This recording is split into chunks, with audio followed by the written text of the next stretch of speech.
Anna Karenina, 1877. Translators have had awful trouble with the heroine's name. In Russian, a surname ending in a consonant acquires a final A, except in the case of such names as cannot be declined. When designating a woman, but only when the reference is to a female stage performer, should English feminize a Russian surname, following a French custom, La Pavlova, the Pavlova. Ivanovs and Karenin's wives are Mrs. Ivanov and Mrs. Karenin in England and America, not Mrs. Ivanova or Mrs. Karenina. Having decided to write Karenina, translators found themselves forced to call Anna's husband Mr. Karenina, which is about as ridiculous as calling Lady Mary's husband Lord Mary. Transferred from Vladimir Nabokov's commentary note, editor. When you read Turgenev, you know you are reading Turgenev. When you read Tolstoy, you read just because you cannot stop. Bracketed note elsewhere in the section, editor. Anna Karenina, 1877. Tolstoy is the greatest Russian writer of prose fiction.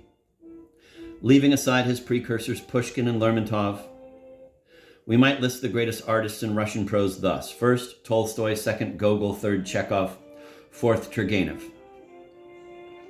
This is rather like grading students' papers, and no doubt Dostoevsky and Saltykov are waiting at the door of my office to discuss their low marks.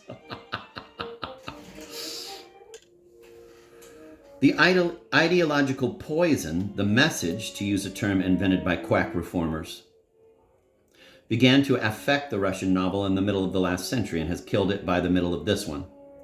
It would seem at first glance that Tolstoy's fiction is heavily infected with his teachings. Actually, his ideology was so tame and so vague and so far from politics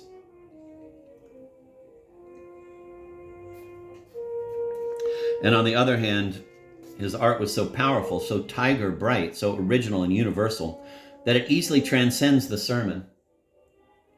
In the long run, what interested him as a thinker were life and death, and after all, no artist can avoid treating these themes. Count Leo, in Russian Lev or Leov, Tolstoy, 1828 to 1910, was a robust man with a restless soul who all his life was torn between his sensual temperament and his supersensitive conscience.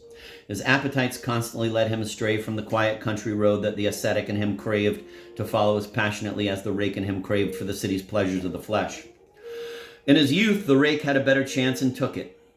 Later, after his marriage in 1862, Tolstoy found temporary peace in family life divided between the wise management of his fortune. He had rich lands in the Volga region and the writing of his best prose. It is then, in the 60s and early 70s, that he produced his immense War and Peace, 1869, and his immortal Anna Karenina. Still later, beginning in the late 70s, when he was over 40, his conscience triumphed. The ethical overcame both the aesthetical and the personal and drove him to sacrifice his wife's happiness, his peaceful family life, and his lofty literary career to what he considered a moral necessity, living according to the principles of rational Christian morality, the simple and stern life of generalized humanity, instead of the colorful adventure of individual art.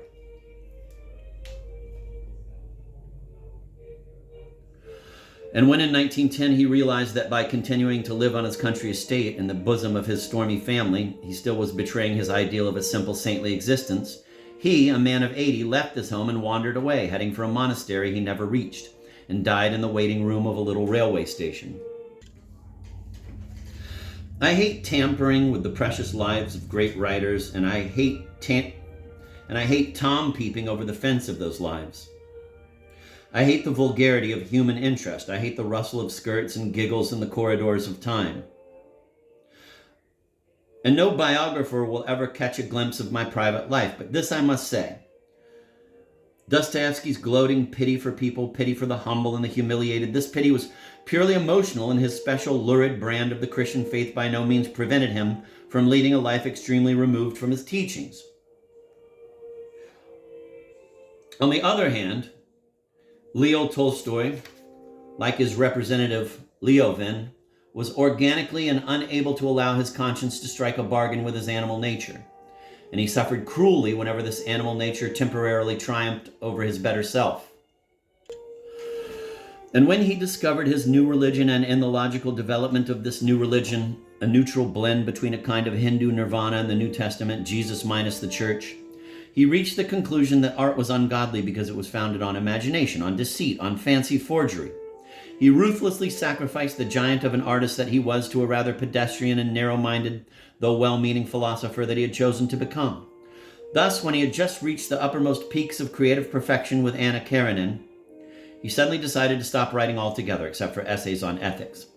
Fortunately, he was not always able to maintain and change that gigantic creative need of his, and succumbing once in a while, added to his output a few exquisite stories untainted by deliberate moralizing, among which is that greatest of great short stories, The Death of Ivan Ilyich.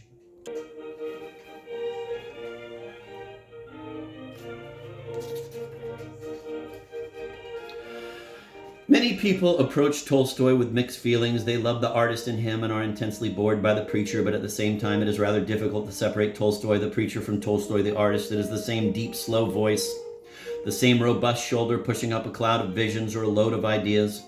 What one would like to do would be to kick the glorified soapbox from under his sandaled feet and then lock him up in a stone house on a desert island with gallons of ink and reams of paper, far away from the things, ethical and pedagogical, that diverted his attention from observing the way the dark hair curled above Anna's white neck.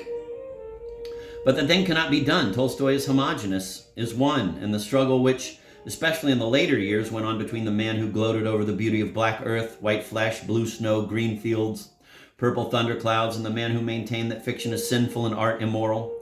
This struggle was still confined within the same man. Whether painting or preaching, Tolstoy was striving, in spite of all obstacles, to get at the truth. As the author of Anna Karenina, he used one method of discovering truth. In his sermons, he used another.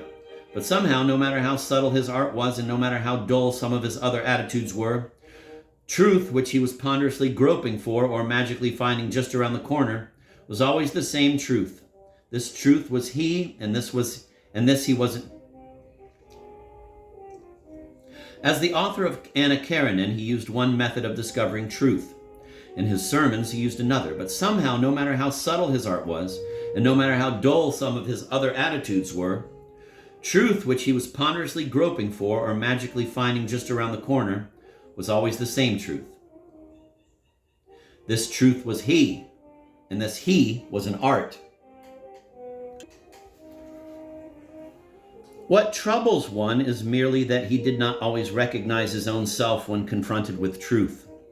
I like the story of his picking up a book one dreary day in his old age, many years after he had stopped writing novels, and starting to read in the middle, and getting interested and very much pleased, and then looking at the title, and seeing Anna Karenina by Leo Tolstoy. What obsessed Tolstoy, what obscured his genius, what now distresses the good reader, was that somehow the process of seeking the truth seemed more important to him than the easy, vivid, brilliant discovery of the illusion of truth through the medium of his artistic genius.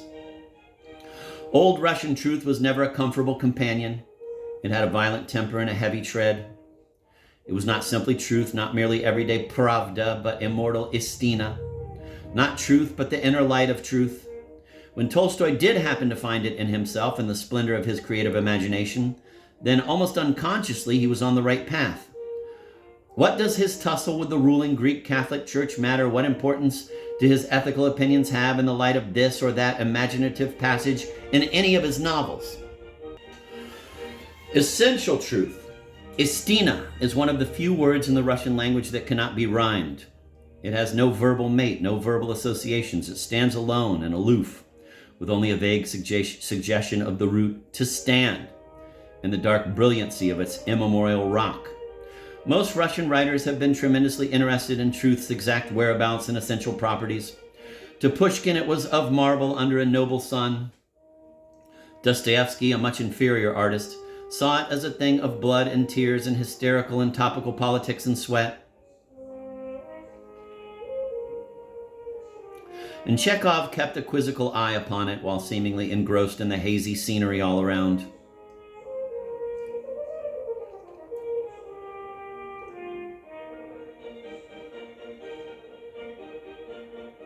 Tolstoy marched straight at it, head bent and fists clenched, and found the place where the cross had once stood, or found the image of his own self.